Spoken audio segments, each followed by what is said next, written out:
Good afternoon, Seattle. This is Le Frères, Heureux, a new podcast where me and my lovely brother here are going to be talking about our favourite show of all time.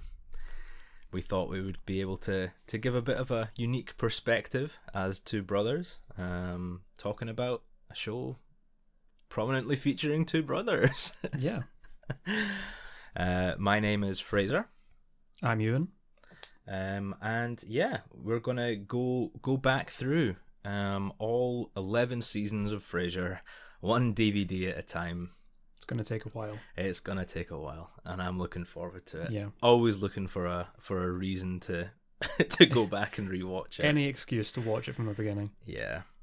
So we're gonna just get things kicked off and get stuck right in, and we'll see how it goes. It's gonna be a bit of back and forth. We're going to talk about some behind the scenes stuff, and we'll just see how it goes. You know, the format might change slightly as we go on.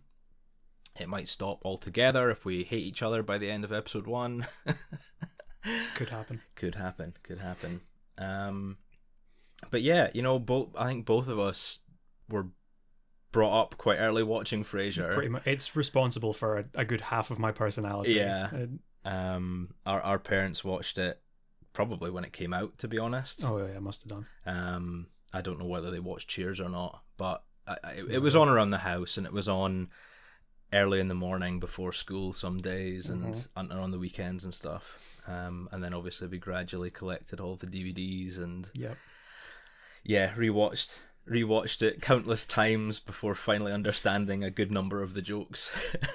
There have certainly been some jokes that I didn't get until I watched them again about 6 months ago. One of them that sticks out in my mind is I can't remember when it is. We'll come to it eventually, but the one where Daphne's talking about moving to America, and she talks about keeping her head down the whole time and not speaking to anyone, and then one day she finally lifts her head and looks up, and there's a lovely young man sitting and staring at her, and he hands her a note, and she what is it she says? She can still remember what he said. She can still remember what she said to him after reading the note. That's not how you spell fellatio. And I remember watching that one day, and I turned around to my mom and said, "Mom, what's fellatio?" You'll understand when you're older. Yeah, I think she was just like, "Oh dear, Yeah. what are we letting our son watch?" But no, I think that jokes like that are pretty few and far between. They're not.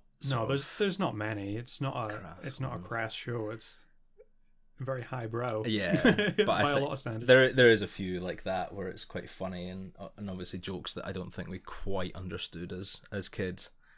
But no, it's nice rewatching it now, especially now, like with the sort of mindset that we're going to be talking about it. I'm sort of picking up on little things like, oh, there's the first time that we did something. There's, you know, there's an actor that I've only recognized recently from something. It's good. Yeah, it's good. So let's get stuck in. So disc 1 of season 1 takes us from the pilot episode up to the Crucible. The pilot obviously taking place, I want to say a couple of years after Cheers finished. Yeah, it was relatively short. There was Wings, which was the first spin-off of Cheers, and it ran for a while before Frasier started. So I think it kind of filled in the gap. There was a few years before Frasier. Yeah. And then we get in the very first scene of the pilot, you know, is a recap of how Cheers finished, basically. Yeah. And what Cheers was. And I like that. I really like that. The sort of succinct, straight into it. You establish the plot, what he's up to now. Yeah. And what happened to lead him there, and it's all within, you know, a couple of minutes. You know, he says, I love the joke when he says, my wife left me, which was very painful, and then she came back to me, which was excruciating. And just his delivery of that line totally sets up the tone for a lot of the first season. He's sort of Frasier's he's quite grumpy, he's quite resentful, definitely, and that sort of, but that's still sort of comedic, as you say, highbrow tone is great. The first few episodes definitely have a lot of jokes that are kind of making fun of characters like Lilith, or making fun of Cheers, just in little ways, because that's the only thing that the audience is really familiar with. It's not until you start getting into it that we're establishing the characters that start being talked about in their own right, It's I do like season 1. I think it's got some really good humor, and I like the establishment of all the characters. But you're right, it does take a wee bit of a while to shift from the old attitude of Cheers and the other characters that the audience were used to. Or so I'm told. I wasn't born at that point, but to shift to this new dynamic of the sort of home life and the siblings and the work as well, which is good. And it's I think it's a lot better, to be fair. What I have seen of Cheers, the humor is not quite in my taste. No, it's not. Actually, I don't think I've ever watched a single episode of Cheers. Have you not? No. See, I've watched a few, but it's just it's not coming from after Frasier. It's a different tone, and I get it. It's I'm sure there are people who enjoy it and who enjoy both series, but switching over to Frasier, I think, was a huge improvement for everyone involved. But yeah, so the first episode, it establishes everything basically. Yeah, we've got the title cards of the job, the brother, the father, Eddie, and is there a card for Daphne? I don't think so. I think she just comes in later. I think there might be a joke about Mother Teresa's jewelry box. That's right. Before they get into Daphne. Yeah. So we're introduced to the job first, which is great. Reminiscent of our own setup here. Yeah, just a little. With the hanging microphones and the small office. And he's obviously shifted away from the private practice.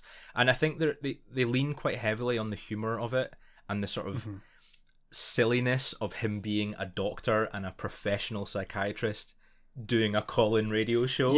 Yeah. There are jokes about the kind of the sponsors for each episode being completely ridiculous, and you can see right away in the first episode that he's not good at being on the radio. Yeah.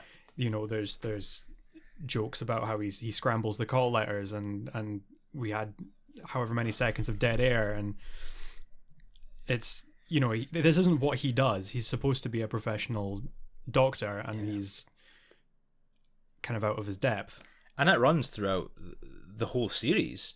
All 11 seasons. There is that running joke that he is not particularly good at his job. Through various things, him running back and forward to the toilet, and as you say, the sponsors and scrambling everything. And we've got the other stars of KCL. Yeah. I noticed the first episode doesn't mention Bob Briscoe. No.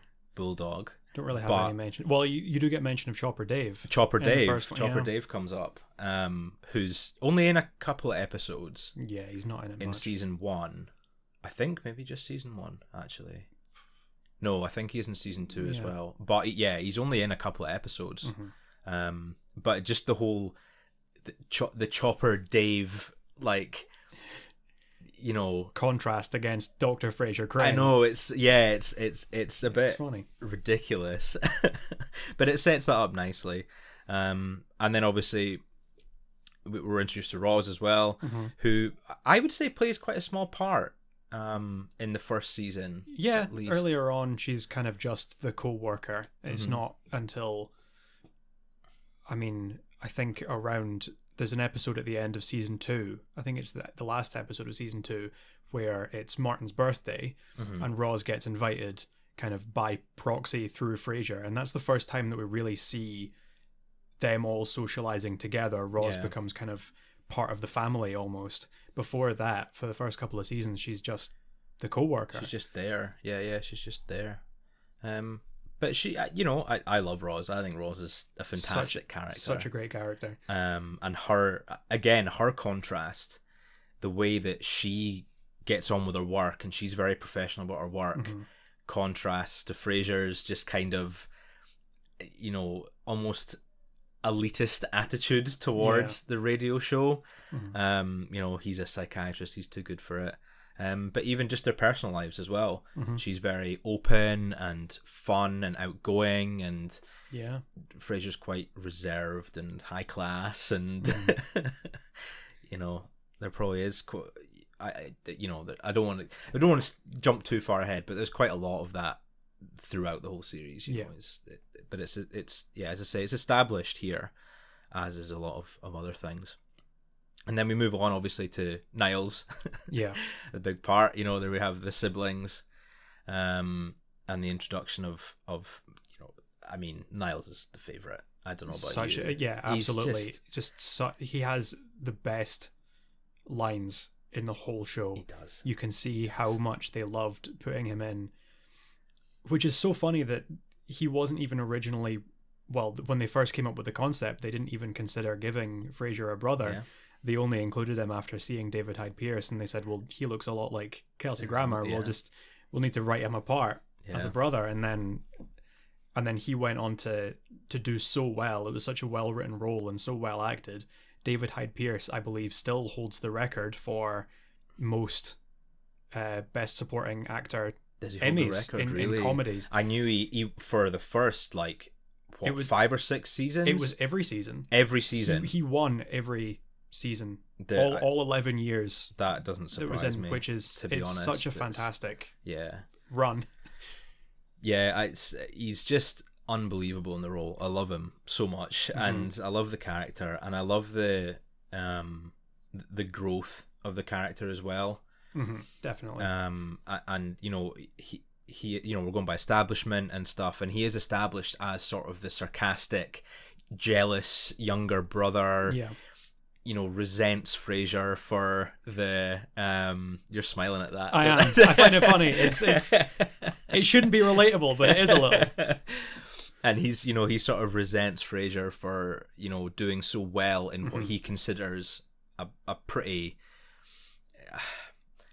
he looks ridiculous down on it, job. But at the same time, is jealous of how good it is and how well he's doing in that role. But then he does grow throughout the series, and their relationship together is great, and the source of just some of my favorite scenes in the whole series. Oh, absolutely. Which we will get to pretty quickly. I think season 1 has some of my all-time favorite moments. But we're introduced quite quickly, and Niles is immediately sort of sarcastic, quick-witted. He's got an answer to everything Frasier says, and that's very well established very quickly. That's just what their relationship is like the whole way through, and it's such a great introduction to the back and forth that they have. And it's just I can't give enough praise to that every character's introduction in the very first episode of the entire season is so quick but so well done and well written. It's amazing that they managed to do it so well. And Niles is the one who sort of establishes the whole, I want to say, underlying plot to the series, because it's not always the forefront, but it is a huge part of it. And the fact that their father is not doing so well living on their own. So I believe their mum died throughout the run on Cheers. Or is it? May well have done. I don't know how much Frasier's family's discussed on Cheers. Yeah. But it was, I believe they say it's 6 years before the start of the show. Okay. I think they mention it in one of the episodes. Yeah. Fairly early on. So their parent, their I keep saying parent. Their mother has died. And Martin Crane, their father's living on his own. And I think they. Actually, I'll tell you what. You know what? I'm praising the establishment so well, but one thing that I find a bit strange is that they sort of paint him as a bit of an invalid and a bit sort of incapable of living by himself. Yeah.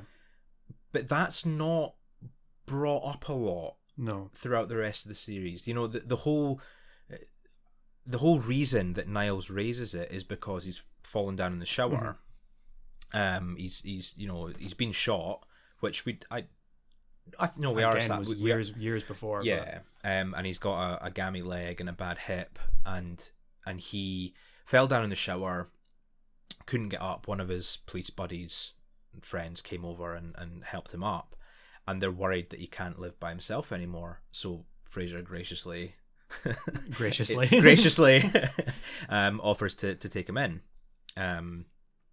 But for the rest of the series, they kind of very rarely do they actually give him that amount of fragility again. Yeah. He's, Martin is a tough guy, and he is seen to be living by himself for a while. You know, Fraser's out at his opera and at the coffee shop and whatever, and work during the day, and Martin's at home. Yeah. Granted, later series, but he is at home by himself, and he manages absolutely fine. Yeah. So they kind of brush that off quite quickly, or I feel anyway. I feel they brush it off quite quickly. They use it as a reason for the two of them to move in together, but then they don't really play off of that very much later on. Yeah. And then we've established, the work life, the home life is now Martin moving in with Frasier. We've got Niles, who obviously has his own wife. Oh, we have I forgot about Maris. Yes. I forgot to mention Maris. Such a great line introducing Maris right off the bat, talking about Maris is like the sun. You love her from the distance. She's like the sun, but without the warmth. Without the warmth, yeah. And I think we should try and keep up to date with the Maris references, and we'll see if we can build up. Oh, definitely. We'll maybe do our own interpretation, our own sketches of what Maris looks like by the end of the because end of the show. As they go on, they start giving some really strange things, like having having webbed toes and vestigial tail. Yeah, things like that. Bizarre. At the beginning, they kind of just paint her as being very neurotic and strange, and she has episodes. But it's not until they go on that it's kind of like she's some kind of monster. I know, it's funny. It is funny, but it's good. We'll get to more of Maris. Yeah. But yeah, so we've got Niles and Maris, and we've got Martin and the home life. The introduction to Eddie is so amazing. Funny. I love the introduction to Eddie. When they're dropping off Martin at Fraser's house, bringing in his ugly chair, which I don't think's that ugly at all. I think it looks incredibly comfortable. It's definitely old. I mean, yes, but it looks does so look comfortable. Very comfortable. And that obviously clashes with all of Fraser's, his pristinely decorated house with all of his very fancy furniture. I tell you, I wouldn't mind owning an Eames chair. I could go. That was one of the things I noticed watching the episode again. It's such a lovely looking chair. Of the Eames, we've got the Wasili, the one that they carry out the way to get Martin's chair in, and then obviously there's the couch, which is a replica of the one that Coco Chanel had in her Paris atelier. Yeah, which is a line repeated countless times over and over again throughout the series. But yeah, the introduction to Eddie when Niles is leaving, they've obviously left it to the last possible minute to make Fraser aware that Martin is going to be bringing his friend Eddie in. And obviously, as the audience, we're thinking, well, who's Eddie? Is he a friend? Is he a pet? Is he a, could be anything. Could be anything. No idea. And then there's the title card, which is just so well timed. It's Yeah. the title cards are a comedy in themselves. Oh, absolutely. They're so well placed. And the camera pans around, and we show Martin in his chair, and we show Fraser sitting on the couch, and the camera keeps going, and we've got Eddie, the little Jack Russell, just sitting staring at Fraser. And it's wonderful. I love it. He's such a great addition to the cast. Oh, definitely. And I know a great character in his own right. A lot of actors complain. I think Kelsey Grammer was one of them, about pet actors, about animal actors who, they're just following treats around. They're not acting per se. Yeah. But some of the humor that comes out of it, and some of the dynamic that you get between these high class snobs, Fraser and Niles, versus an animal, is just brilliant. It's just so funny. We've got the addition of Eddie as well, which is great. And finally, we're introduced to Daphne, the home healthcare worker. I am conscious of the fact that we've been rambling on about the first episode for a long, long time. That's fine. But that's fine. It's the introductory episode. We're introducing the characters. Yeah. It's important. So we're introduced to Daphne. So they interview the home healthcare workers who they feel Martin needs.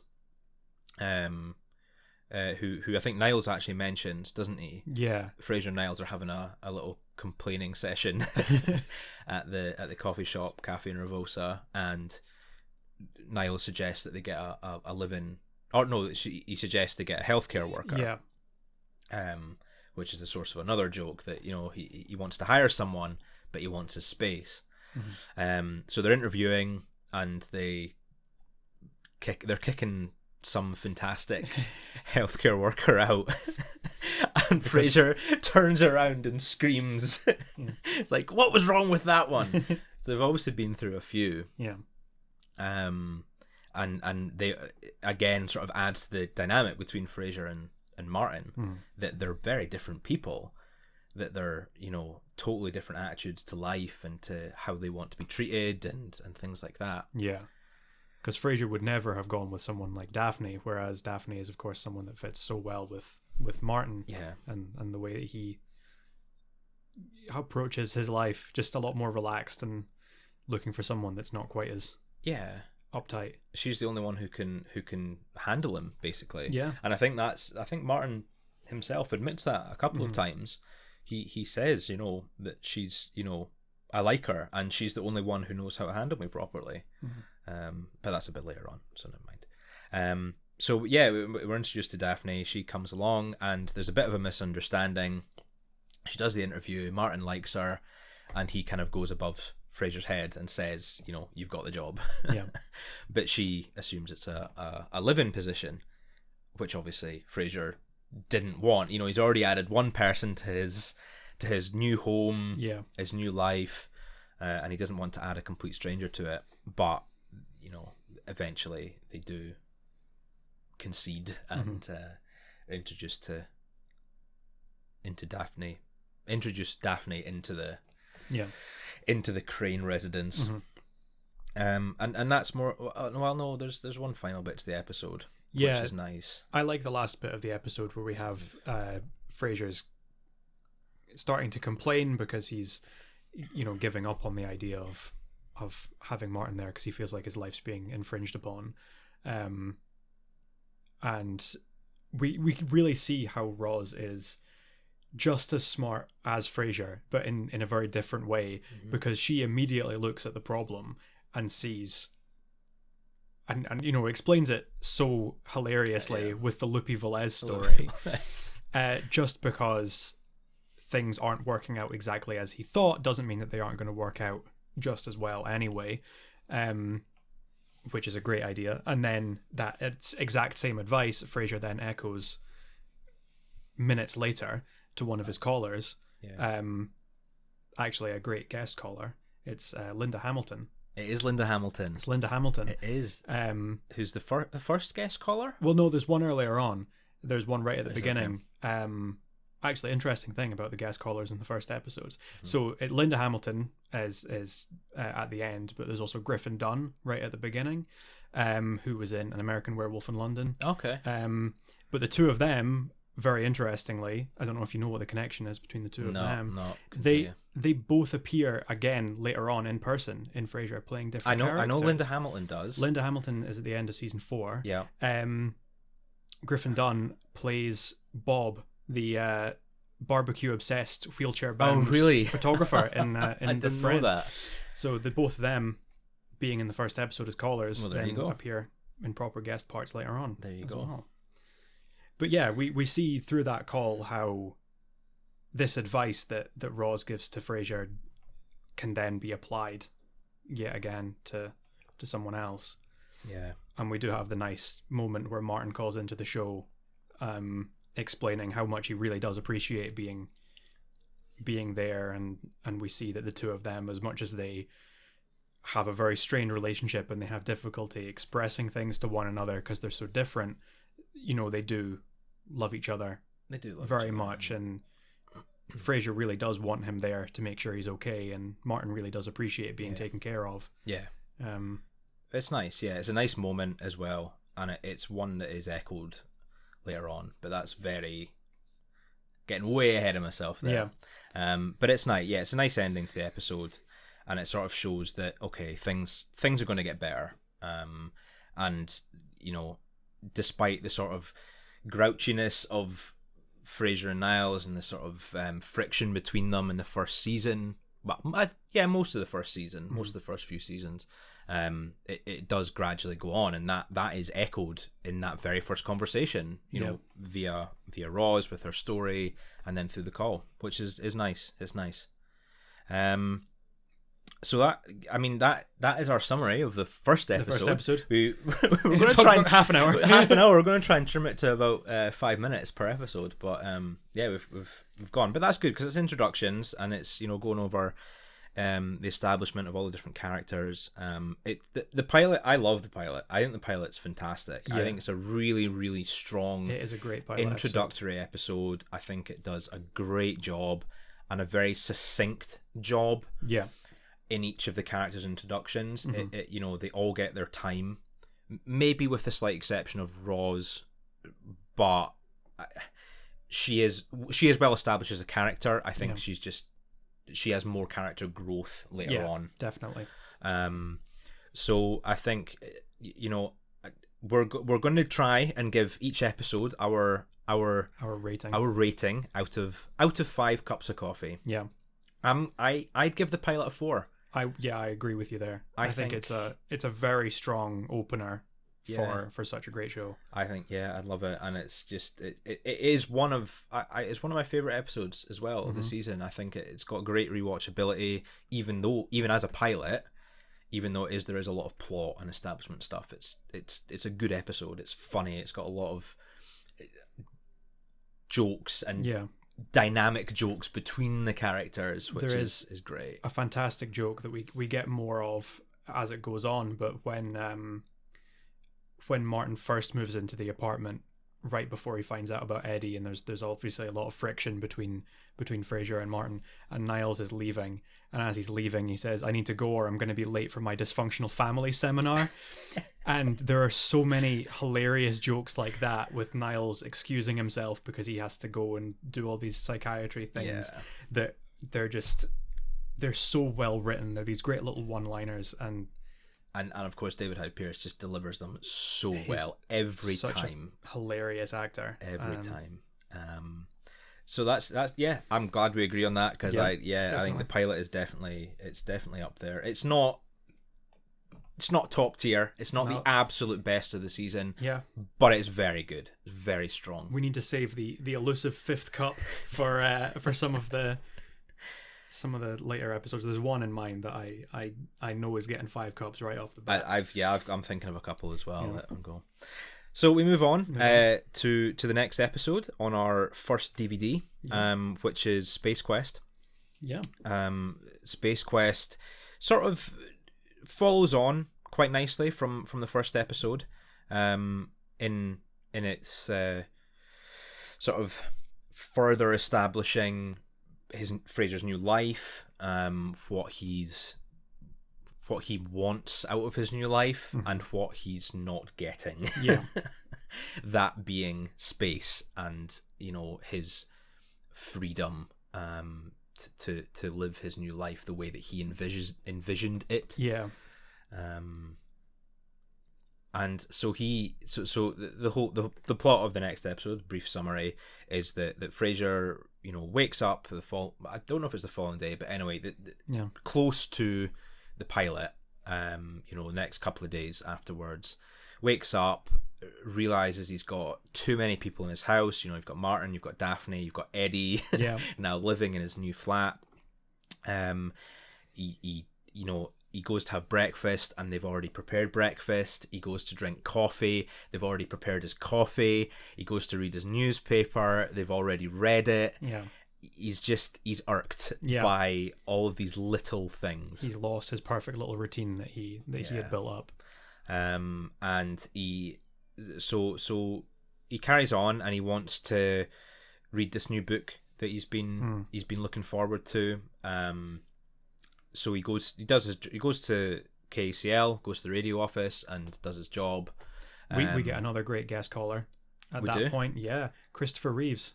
Really, Christopher Reeves? Yeah, Christopher Reeves, Superman himself, as Leonard the Agoraphobe. Oh, right off the bat, and then and of course afterwards we've got the introduction of Bob Bulldog Briscoe. Yes, the first introduction of Bob. Fraser can't even get peace and quiet in his soundproof booth at work. I know, it's because Studio C has stopped working, and then presumably they just never get it working ever again because Bulldog is always back in that studio. I don't know. They do run that joke a few times that Bulldog's coming in and he's got, you know, his very outrageous attitude, his very misogynistic attitude towards Roz, his very macho sort of stereotypical sports fan character contrasts so much with Fraser's button-down, opera-loving attitude. Which is so funny that there's such a contrast between the two of them, because Kelsey Grammer and Dan Butler are so similar in real life. I mean, they work together on stage for years. Well, Dan Butler is he's worked on stage for a long time. So they really have so much in common, and then when they're playing they do such a great job of playing wildly different characters. I still find it funny that Dan Butler is gay. And he plays such a great stereotypical heterosexual male. The straightest man. You know, it's so brilliant. Bulldog's probably one of my favourite supporting cast, if not my favourite. I think he's wonderful. I think he does a fantastic job. Yeah. I think some of his jokes are amazing. Some maybe push the limit a little bit. There's definitely a few times when he's acting very inappropriately. Yeah. But he's always the butt of the jokes. Yeah. When he's being a creep towards Roz, the humor really comes from how Roz just humiliates him back. Yeah. So I don't think it's never approval. No. You know, on the side of the show or the writers that this is how to behave. Oh yeah. It's very much definitely not. This guy is a creep. Yeah. And he is being inappropriate. So we have the introduction of Bob Bulldog Briscoe and the Gonzo Sports Show. Yeah. And Fraser, you know, confides in Roz that he wants some space and he wants to sit and read his book. Bob Bulldog Briscoe coming in and disrupting that. He goes to Cafe Nervosa to try and finish his book, and of course Niles then interrupts that and spoils the end of the book. Yep. For him, ruins the book for him, which annoys me so much. Oh man, I wouldn't be as calm as Fraser in that moment if you spoiled something for me. I'll try not to like that, but it's it sort of it furthers the I don't know, almost careless dynamic between the two. Mm-hmm. They have, I think Niles especially has this sort of he does love Fraser, but he does have this sort of strong resentment and carelessness towards his feelings. Yeah. And that kind of shows in that little joke where he spoils the end of the book. He says, you know, what is it? They link the some psychiatry related. Yeah, psychiatry jumbo. Thing. So Fraser's just getting no peace and quiet. He can't read his book, and he eventually gets back home. And I forgot that this was the source of the famous Marty GIF. Oh yeah, of course. There's a famous GIF, if you've not seen it, that I guess is kind of a meme. It's kind of become a little meme. bit of a meme. Where Fraser is trying to sit and read his book at home. Martin comes in and interrupts. He says he's going to sit and be quiet, but he's obviously just, his presence is annoying Fraser. And Martin looks over at the book and he says, thick. Thick. And just his delivery of this word thick is so funny. And it's excellent, the GIF as well. So basically Fraser, it just furthers his whole inability to get comfortable around these people who, in fairness, he hasn't really seen for many years. Yeah. And he's adjusting himself. But it's I don't know. I think it's good. It is. And then we have the moment right at the end of the episode. Fraser and Martin really kind of get into it. They're sitting trying to have an honest conversation with each other, and of course it turns into a big argument about why Martin is really there and whether or not he should stay. Are they ever going to be able to form a proper relationship? And although Fraser says, well, maybe it would be a better idea if you weren't here because clearly we're not going to get along, Martin's the one who sticks in his heels and says, no, if you're the one that wants a relationship, you need to let me stay here. You need to give it time. And that's where we do really start to see, I mean, right off the bat, we see that they're making the effort. As much as they find it difficult, that this is the foundation of them forming their great relationship that they have by the end. And I like that it's Martin as well. I like that it's Martin who's seen as this very grumpy, very reluctant individual. He's the one who says, well, no, these things take time. Yeah. They take time to get right. So I'm sticking around and you're going to have to just learn to adjust. So it's a decent episode. I think it's not fantastic. It's a bit, it's not particularly funny in my opinion. I think there's a couple of good one-liners, but overall it's just more of a sort of supporting episodes to the pilot. Yeah, there's definitely a few good bits, but it doesn't stand out in its own right. Yeah.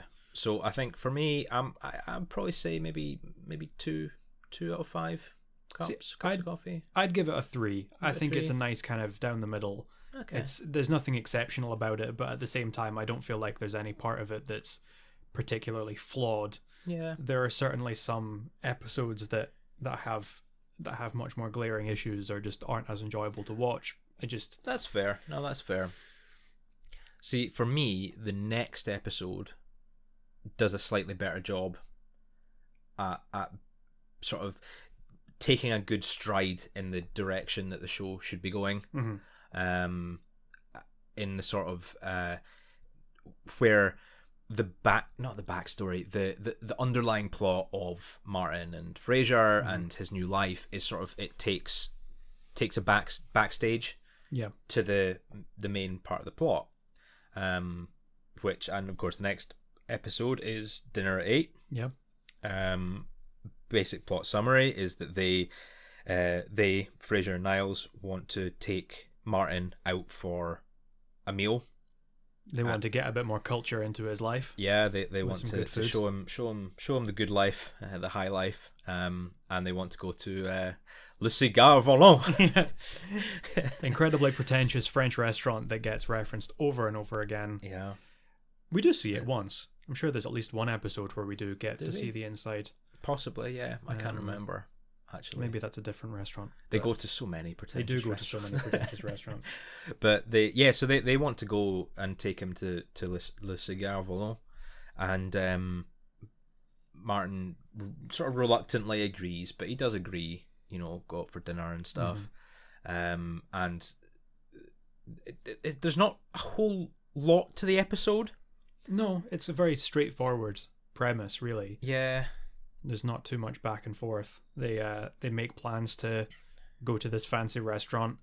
They lose their reservation, and then it kind of flips on Fraser and Niles. They want to elevate Martin's tastes and take him to their fancy, pretentious restaurant. And then in the end, because they don't have anywhere else to go for dinner, Martin takes them to this very run-of-the-mill, I don't know if you would say working class, but certainly not as highbrow. Yeah, steak and potatoes. Yeah, steak and potatoes. It's a very straightforward place, and Fraser and Niles, of course, turn out to be far too pretentious for it. Yeah, which is the source of much cringe. Yes, definitely. Towards the end of the episode, I'll be honest. I do like the episode, but the last few minutes, last 5 minutes, feel so uncomfortable. It's like, just shut up and eat your steak. I know. It's so so rude. They get particularly how rude they are to the waiters. Yes. It just makes me really angry, irrationally angry. As someone who has worked in that environment, working in restaurants and having rude customers, there's really nothing worse. Yeah. So they go. It's called the Timber Mill. The Timber Mill. The Timber Mill. They go to this restaurant. That's the main bit of the episode. I think the rest is pretty much establishment to them getting to the Timber Mill. And Martin in his plaid shirt and khaki trousers. He's a very casual man. He's not in his suit and everything. Yeah. Fraser and Niles rock up in their always overdressed 3-piece Armani, and they're immediately met with a pair of scissors. And the staff cut off their ties because they like to keep the place casual, which is genius. But again, if that happened to me in real life, I would be cut off my tie, so angry. I would be livid. No free mud pie would make me feel better about having my tie being cut off. And they, it's good though, in how well it does, how well it shows Fraser and Niles being brought down to as you said, it's not quite working class, but sort of a casual, just they're used to very not pretentious high things. Class. Definitely. Place and people, and it's uncomfortable, and I think that kind of reflects how everyone else feels around them. Yeah. Because they're never off the clock, they're always acting how they feel. They're always making opera references and whatever else, talking about their designers and their expensive fashion tastes and everything. And people like Martin obviously don't care about any of that, so they are quite uncomfortable by it a lot of the time. And that's how we feel as the audience watching these two folk completely out of place in this restaurant. And I think it's it's just so cringy. Just thinking about it. It's something that I never thought of for years watching Frasier. I never thought of it as that kind of cringe humor that you get from other shows like The Office now, stuff that's kind of become more common. I never thought of it like that, but then there are so many episodes that really do have that quite a few cringe factor that I just never considered. And to be fair, a lot of those episodes are surrounding the fact that Fraser and Niles are fish out of water. So pretentious, they are put in a situation where they're not comfortable with, and that just leads to farce and cringe.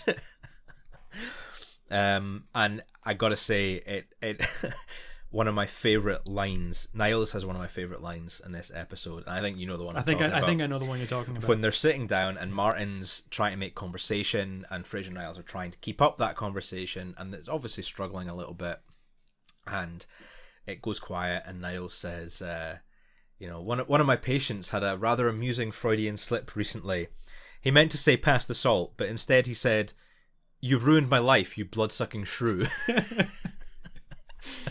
Talking about a patient and his wife. We get so many hilarious psychiatry jokes from Niles. It's brilliant. It's just so out of the blue. Yeah. And just it's wonderful. I love it. And yeah, so there's quite a few funny moments, but I feel like the end it ends on quite a low note. Yeah. It's almost quite depressing how it ends. That Fraser and Niles are so obnoxious and so horrible to the waitress and the rest of the staff that Martin literally stands up and leaves. Yeah. And calls them jackasses and says, I can't be around you at the moment. Yeah. Which I find quite literally sad. Says that he's ashamed of them. Yeah. Which is probably one of the worst things that you could be told by a parent. Pretty horrible. But it's quite right, to be fair. Yeah. I would be pretty ashamed if I was him in that situation. So it ends with him leaving and Fraser and Niles stick around. But we've not really talked about the post-credits. There's not really been a post-credits to talk about so far. Not really. But the post-credits is them sticking around in the restaurant well after closing, trying to vowing to finish their meals, which they are struggling to do. Yeah. So you know what? Overall, I quite like the episode. I think it's quite funny. I think it lends quite a lot to the fish out of water story. Yeah. Of Fraser and Niles going to this restaurant that's beneath them. Yeah. And yeah, despite the sort of cringiness and awkwardness of them being rude and uncomfortable, I think it's quite funny. Yeah. So I'd probably give it 3. I'd give it 3 cups of coffee. I'd give it a 3 as well. I think it's a nice kind of down the middle. There's lots of funny moments, but there's also some quite uncomfortable bits. Yeah. There is also one very important thing that we've completely glossed over, is that this is the episode where Daphne and Niles first meet. It is. It is. I completely forgot about that. Which goes on to be, without spoiling too much, probably the most important relationship throughout the whole absolutely. show. You can see right away Niles is head over heels in love with Daphne. Yeah. In spite of the fact that they're so different, and Niles is, even compared to Frasier, so pretentious and so, over the top, obnoxious. Yeah. And not to mention the fact that he is married as well. Exactly. Yeah, he is also married. Just completely falls in love with Daphne. Yeah, love at first sight. It just and that just continues and grows and keeps going. I completely forgot about that. That's the first time they meet, and it's so casual as well. Yeah, when they meet, she's just doing the laundry, and Niles walks in and says, "Oh, you're Daphne." He's so surprised that she's not some overweight English nurse. He didn't expect her to be, gorgeous and slim and so becoming. I think it's a good episode. It's got some good bits. So we move on to I Hate Frasier Crane. Yep. Which admittedly is a great title. Yeah. So early on. I'm a bit less of a fan of this episode. No, I'm not really a big fan of the message that is put forward by Martin towards the end. Yeah. To give a quick rundown of the plot, a newspaper columnist, reviewer, critic, whatever you want to call him, Derek Mann, the man's man, puts in the newspaper, "I hate Frasier Crane," without any other real context or explanation why. Frasier takes it very personally, starts slandering him on the radio. Derek Mann then goes back with a much more in-depth explanation of why he doesn't like him. All of these insults riddled in the newspaper, and it culminates in the two of them having a bit of a blowout on the air when Derek Mann calls into the show and then challenges him to a fight. And which, of course, Fraser, being the upper class Armani wearing, would never normally do that. And Martin says, well, you need to fight him. If you said you're going to fight him, you need to. You can't back out of it. You can't be a coward. I'm not sure if I'm a fan of that message, to be honest. I think it's, as much as Fraser's portrayed as being very pretentious for not wanting to fight him, and it's like, oh, he's been a bit of a coward because he's not standing up for himself. What he really should have done is just said, like, well, if you're the only way that you're willing to prove your point is to come down here and get into a physical fight, then Fraser's won the argument. Yeah. I think this comes from a place of both of us being complete cowards. Yeah, definitely. Neither of us ever wanting to. Yeah. Neither of us get into a fight. Would never. But no, I agree. I think I don't think there's no one character comes out on top at the end of the episode. You've got Fraser, who takes, Derek Mann is a columnist. He's a what's the word? Reporter. Yeah. A newspaper columnist, and he puts his opinion. That's what he does. He is an opinionist. Yeah. So he puts out an opinion column, and Fraser takes that to heart, which he really shouldn't have done. Yeah. And I think that echoes a lot in what we do with our online content creation and stuff. That if you take everything to heart, you're going to have an awful time. Definitely. You need to just let it go sometimes. But Fraser obviously completely ignores that advice. Yep. Takes it all to heart and makes a huge deal out of it. Derek Mann obviously wrote the column in the first place, which I guess fair enough. That is his job. He's maybe a little bit unfair on Fraser, but his article, does get a lot right with him being pretentious and elitist, and his I believe he mentions his personal stories as well. Yeah, how he ties everything back to something in his own life. All of his guests and patients on the show, they're all somehow tied back to him. So he does get a lot right, but I think his escalation of it by calling into the show and challenging him to a fight is just kind of macho and just a bit useless, really. And then of course Martin, who gets involved because he's Fraser's dad, but also he encourages Fraser to go and fight, knowing full well that Fraser's going to lose. So you've got him, one, encouraging Fraser to fight, which is a bit, I think that comes down to Martin's attitude on life. He's a sports person. He obviously played baseball and he was a cop and very macho attitude. But he also knows that Fraser's going to lose. So it's kind of like he's sending his son to go and get beaten up, which feels very cruel. Well, he does it again later on. There's at least one more time when he does it with Niles. There's an episode where Niles is having a bit of relationship problems, and he blames someone else who he knows he's not going to be able to beat in a fight. And Martin basically sends him off to go and get beaten up because at least then he's being courageous and standing up for himself. Exactly. So yeah, I don't think anyone really comes out on top here. No, not really. I think, well, to be fair, I think Niles is sort of a voice of reason.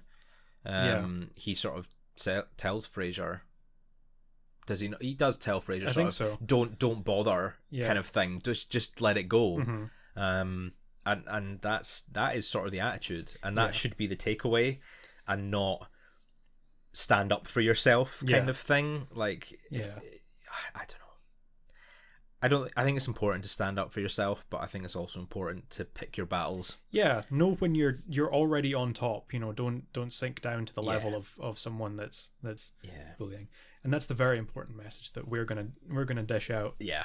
But the episode ultimately culminates in them going to start the fight, outside Cafe Nervosa, the regular coffee shop, but the police promptly come and break up, and there's a sort of a nice little sideline where the cop comes up to Martin and says, or Martin slips him a note, a $20 note or something. He says, thanks for coming down. There's no way he would have won the fight. Yeah.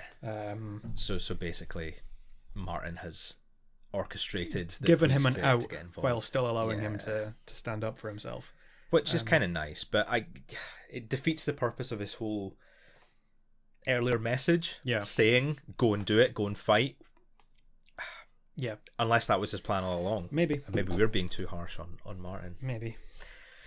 So any fun facts, any fun guests or anything in this episode? There was one other. There's a guest call partway through.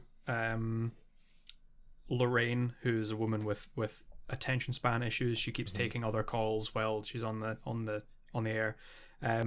Played by Judith Ivey, who's an actress that was in various other things. I recently watched Devil's Advocate with Keanu Reeves. She plays Keanu Reeves' mother in that. That's what I knew her from that. But other than that, but there is, of course, Derek Mann. One for the Simpsons fans is voiced by Joe Mantegna, who plays Fat Tony. Really? In The Simpsons. And it's one of those things that once you realize it, if you go back and watch it, you can't not hear him as Fat Tony. So yeah, it's a great performance by him. He's got such a fantastic voice, and playing this tough macho type goes very well. There is also, I was looking through the cast, and the cop that shows up at the end is played by an actor called John Brandon. I was trying to think of where I recognized him from. In the end, I couldn't find anything else I had seen him in, but I did see that he was in a detective show called Hardcastle and McCormick. He played a character called Boner. Well, there you go. Yep. There's a fun little fact for you to not away. To laugh at a man who did a detective show in the 80s, but that's what happens when you call your character Boner. He's coming back now. Yep. 30 years later, being made fun of by two nerds on the internet. Yeah, poor guy. As I said, I'm not a huge fan of this episode. It's, as you say, the message that it sends isn't great. Yeah. There's some fun sort of jabs between Fraser and Derek Mann. Yeah. But overall, it's not particularly funny either. I think it doesn't really gel for me. Mm-hmm. So I'm gonna 2 out of 5. I think I give it a 2 as well. 2 out of 5. It's a pretty bog standard episode. Yeah. Bit of a filler episode. And speaking of filler episodes, here's my opinion for the next one in advance. We've got Here's Looking at You. Yeah. Another one with a quite questionable message, I think, actually. It's definitely aims to be on the sweeter side and the sort of romantic side, but it's probably not aged particularly well. Almost like a rom-com version of Rear Window. Actually, when you put it like that. So Fraser's upset that Martin spends most of his time hanging around. Actually, we get a guest call early on. Jeff Daniels, who was in Dumb and Dumber and Arachnophobia, and has recently been in The Newsroom quite well. Arachnophobia, that's your top Jeff Daniels. I don't know, it's something that I know. Dumb and Dumber and Arachnophobia. I know he's been in plenty of other things, but no, just double checking. He calls in as Doug, who is complaining that his mother doesn't have much of a social life and literally hangs around the house. Fraser calls him out on air, complaining about his grammar, because she doesn't literally hang around the house, she figuratively hangs around the house, and he gets very upset by this, and they have a bit of a back and forth about his grammar. But it makes Fraser realize that Martin doesn't have much of a social life either. He spends all of his time watching TV, so Fraser sets out to get him a hobby and buys him a telescope, which he then spends the rest of they both do really, spend the rest of the episode using it to look into people's houses and kind of just spy on random people in other apartment buildings. With the obligatory sort of, there's a naked lady in that window, let's leer at her joke, which is, a bit uncomfortable. Yeah, not great. Not great. So we have that, and then Martin, while doing that, finds someone else who also has a telescope. Looking back, the two of them start trading messages, and then wind up calling each other on the phone. And there's a bit of a romance. We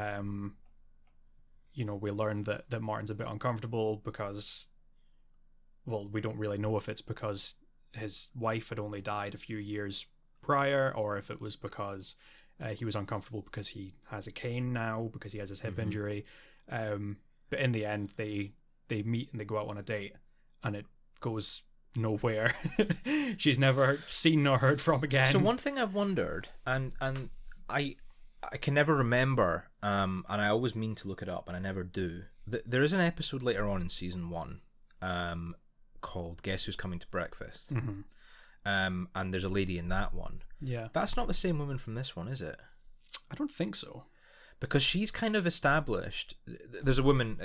We're getting ahead of ourselves here with episodes, but the basic plot of the episode is that there's a woman. Martin wakes up with a woman, and they've obviously slept together, and it makes Fraser uncomfortable in his home. Yeah. And I always thought that was the same woman who they first meet in Here's Looking at You.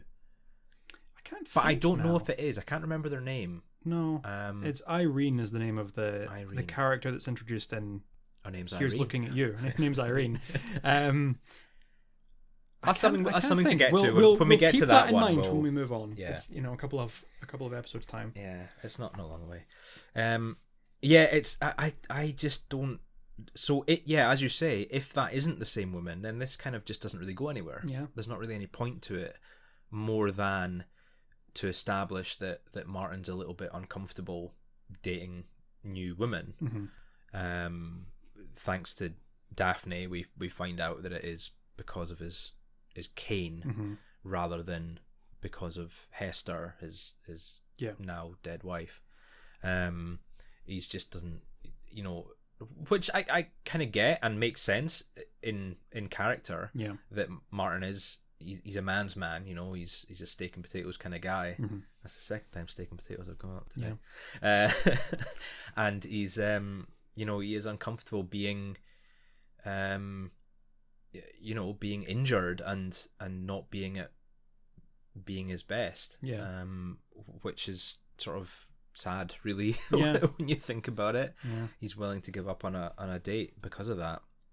But obviously eventually he does, and it's nice and it's sweet, and it just kind of ends. And if that isn't Irene that comes back, then that's kind of it. Doesn't really lead anywhere. Go anywhere. So yeah, I'm not a huge fan of it at all. No. I would go as far as 1 out of 5. Yeah, I'd give it a 2. There's definitely episodes that I like less, but I think it's definitely the lower end. Yeah, 1 or 2. I think definitely. It's just not really. It's just not much to it. No. It's just not great, not great. So we've kind of we've rushed through that one.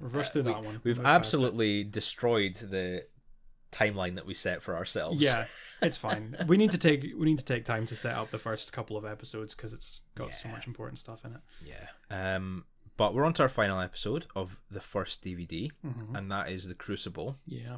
Which I do not understand the reference. I believe The Crucible is a novel. Yeah. Well, it's a play. It's a play.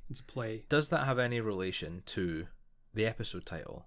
Why is it called The Crucible? I have never read The Crucible or seen a performance of it.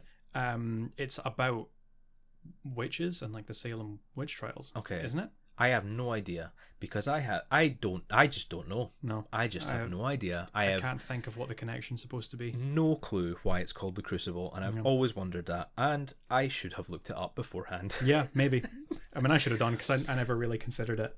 But I did not. But yeah, anyway, we have final episode of Disc 1, which is The Crucible, which is based around Fraser acquiring a new bit of art, a new fancy bit of art by a local artist. Martha Paxton. Martha Paxton. Yep, thank you. Her name eluded me for a second. Martha Paxton, who is a well-established local Seattle artist. Fraser decides to throw a party. I think it's sort of just sideways related. Yeah, well, to the fact that he's acquired this bit of art and he wants to throw a party and show it off. He says on air, he shows off on air about the fact that he's bought a painting by Martha Paxton. While talking to, there's a Robert Klein calls in, the actor Robert Klein, who I didn't really know from much else. He was in the Sharknado films. Oh, well, okay. Well, Robert that tells you all we need to know. Yeah. but he's done lots of bit parts. Quite a character actor. He calls in talking about how he's trying to convince his wife to buy a sump pump. Instead of going on holiday to Italy, and Fraser says, "Oh, you need to feed your soul, and you need to buy things for the sake of buying them, I guess. That's like right. Art and trips to places."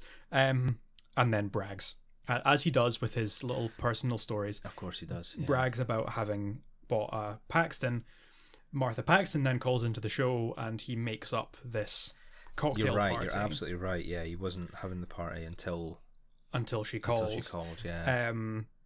So he quickly throws together a cocktail party, inviting Roz and Niles and Maris and Naris. The first cocktail party of many of the series, yeah, of many. And set in Fraser's abode. Yeah. And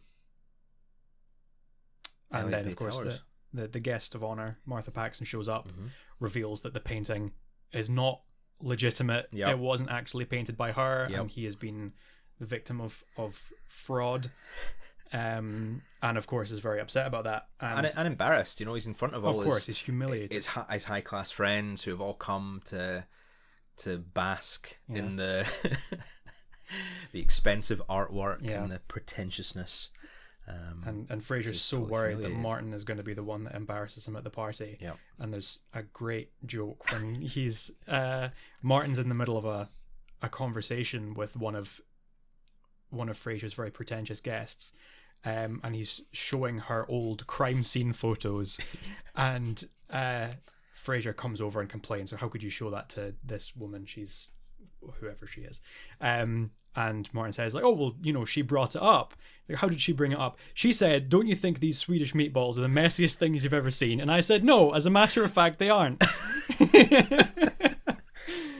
Well, yeah, it's brilliant. It is fantastic. These little well-written jabs are so well done. I think they shine most of all in the first couple of seasons, but there's so I think particularly Martin and Niles definitely get the best of them.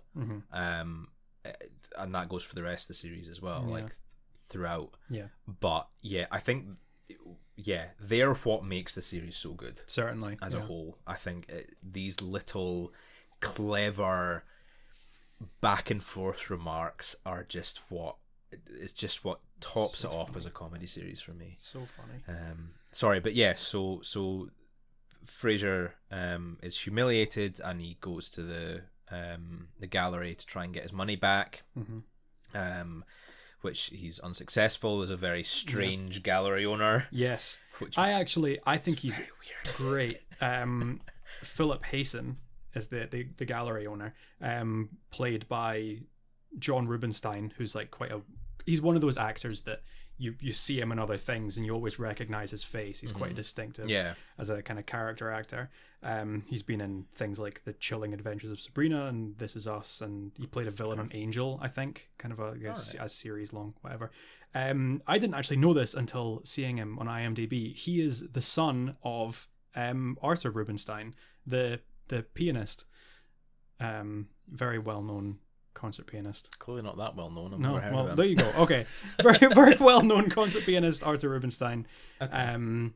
His son John Rubinstein plays the art gallery owner, who I think is like one of the best kind of antagonists on Frasier. Really, I there's something about the performance and something about his attitude. He's such a sniveling little bastard. And I love him. He's so funny. I just think he's really weird. He is. He's really strange. I just think it's a great performance. He comes across as kind of creepy in a way, almost slimy. It's when he's like forcing the food and the wine into Fraser's mouth, handling him, because he's done it before, and he has all these tricks of like, I know Martha Paxton, and we're whatever. He knows what he's doing, and he's good at it. He's a con artist. Yeah. There is one thing I will say for him, and this is a really, really bizarre connection, okay? But bear with me.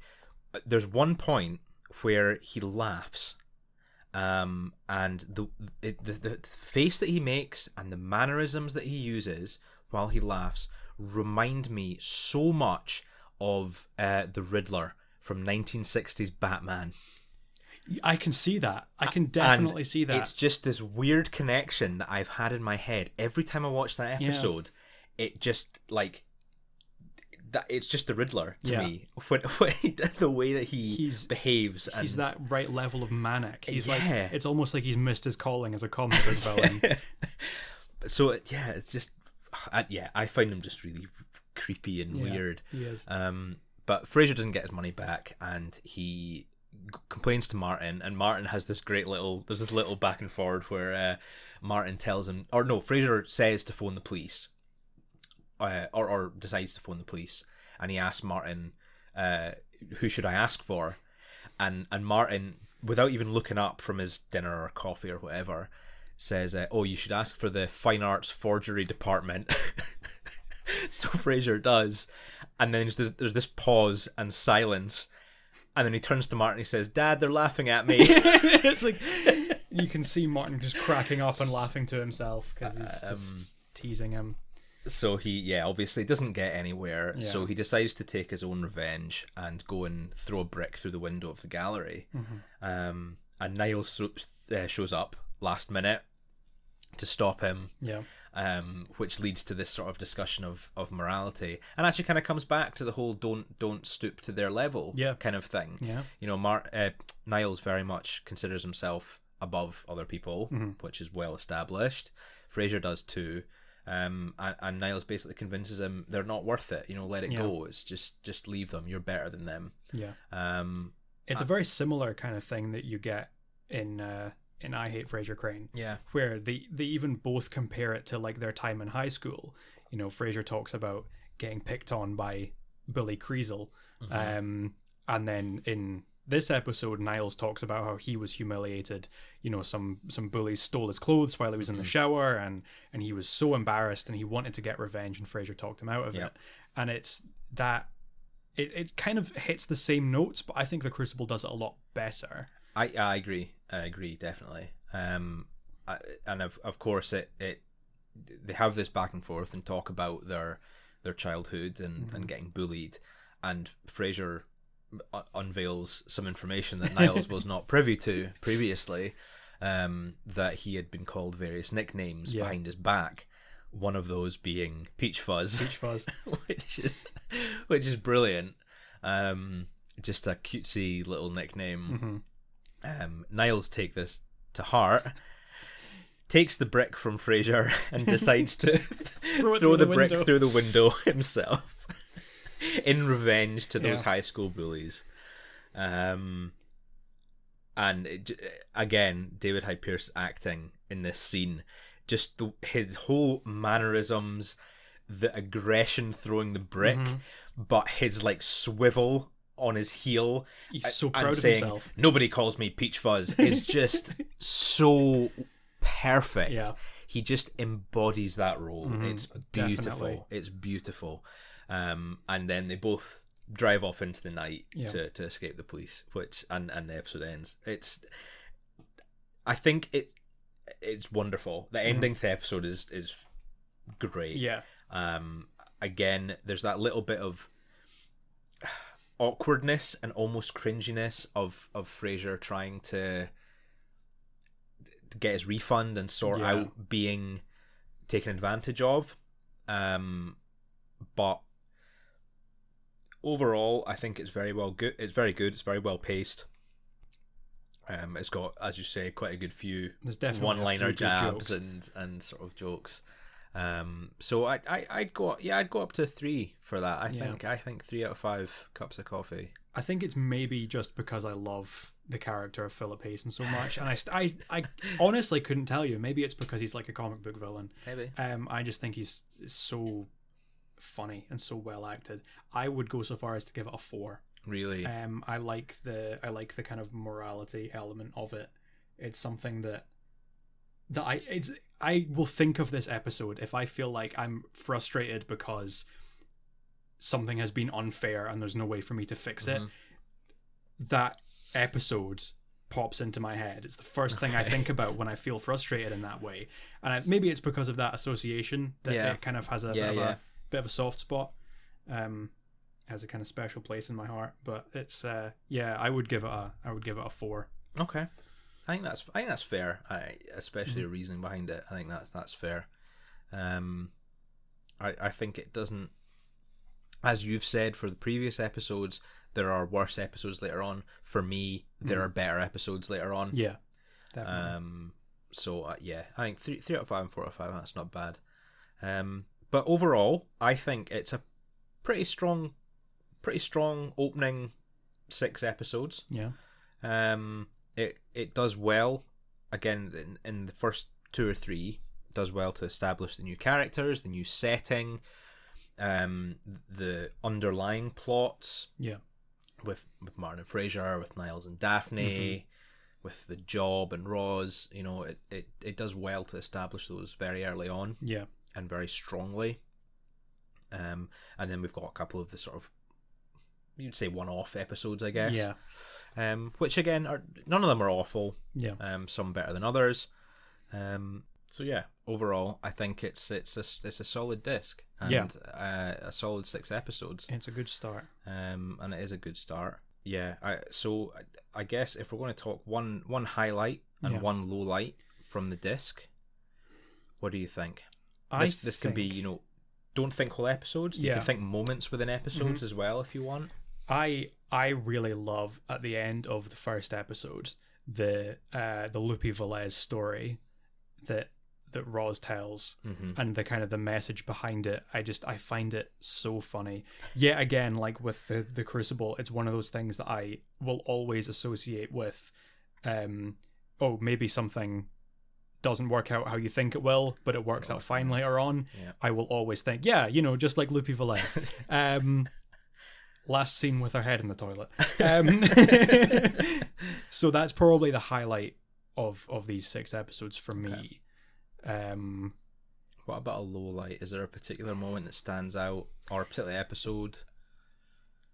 I don't know if there's any particular moment. I'm not big on, like I have mentioned, the questionable. I guess it's not necessarily about like the morals of the story, but certainly the way that the characters go about things in I Hate Fraser Crane and Here's Looking at You. I'm not really sure if I agree with the messages behind some of the things that they're saying and doing. I think looking into other people's apartments being played for humor is a bit off. I'm not sure if I'm a fan of that. I think that's fair. I think that's absolutely fair. Yeah. What about you? So for me, I'm going to start with low light.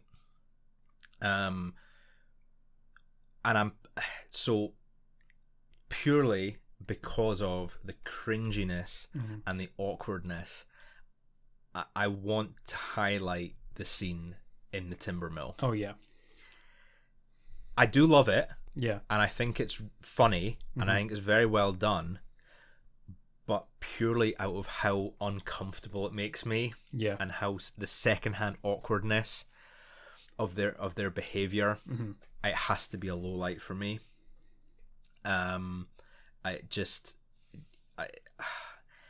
Every time I start watching Frasier again from the start, I know that's coming up soon, and I know I have to bear through that scene, just grit my teeth and get through it.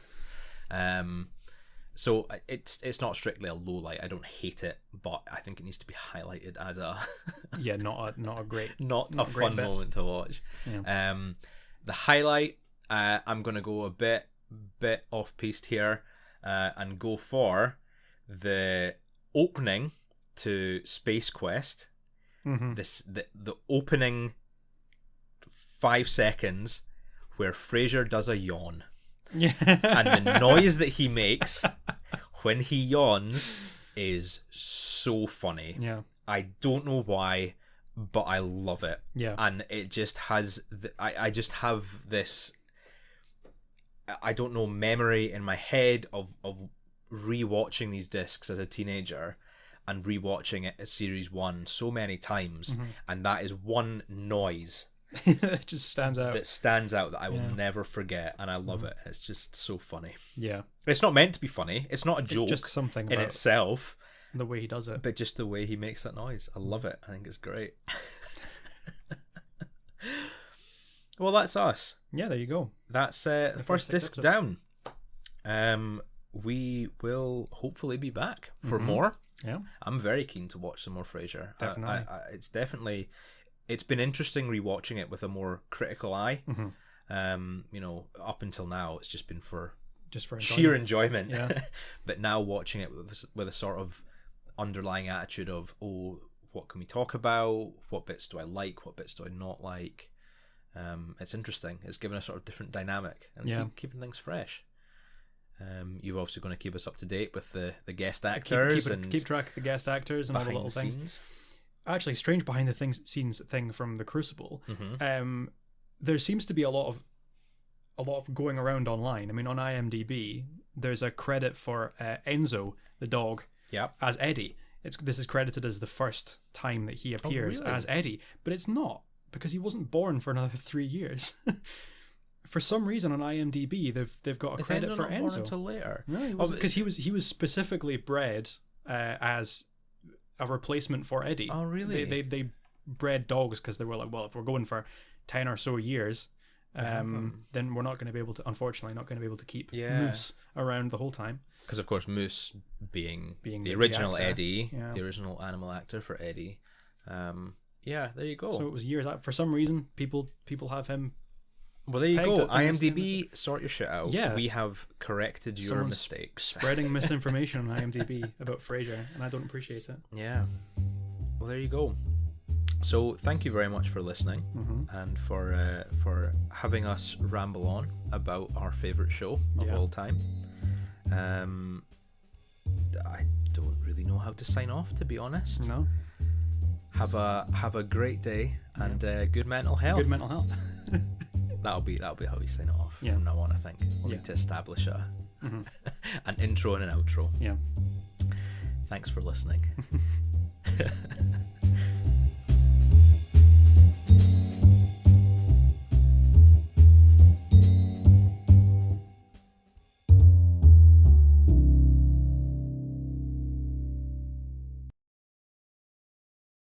This has been a Happy Brothers podcast.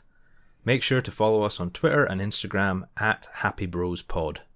All opinions are our own, and as always, special thanks to Leah O'Donnell for the show's artwork.